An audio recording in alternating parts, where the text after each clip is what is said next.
Wa, anko. Ngoja nikwambie kitu. Unajua jana tumelewa pale. Wa, kuna watoto wawili walikuwa pale pembeni.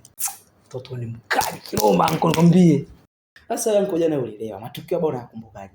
Kwa sababu kama jana ulikuwa umelewa mpaka ujitambue kwa sababu hata gani nimeendesha mimi. Anko sikia. Pamoja na kulewa. Ile mtoto mimi nimwandikia namba. Umeelewa? Bidabida akanicheki. Alikuwa ana simu kipindi nimemfuata pale. Akanipigie mwana. Nikamuelekeza hapa ananiambia anakuja. Wanakuja hapa mama. Wanakuja maskani muelekeza wako wao. Acha utani basi. Basi sila ngombe. Kwa sababu wanakuja wawili. Wewe wako unamjua vizuri? Mmoja wangu. Kuja wawili na sisi tuko wawili humu ndani, mmoja wako mmoja wangu. Kwenye kumjua hapo anko kipengele. Simkumbuki. Sasa unapoasikia wakija hapa ndani tunawachora. Atakie kuwa na kushobokea sana.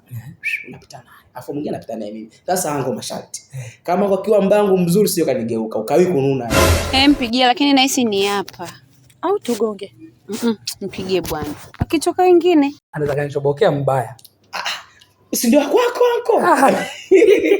Nitafanya hivi? Ngoja wafike kwanza. Haina neno. Sisi nimeelekea ndio simu yangu ya hapa na amenipigia.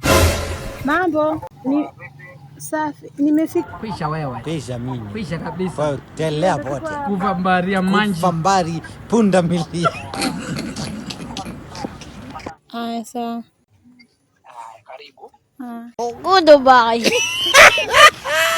Nikana na hela kuna gari shemeji.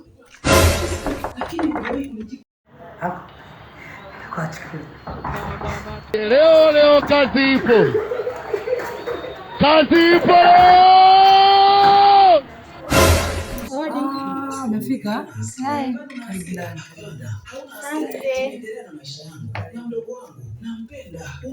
I could have killed a lot.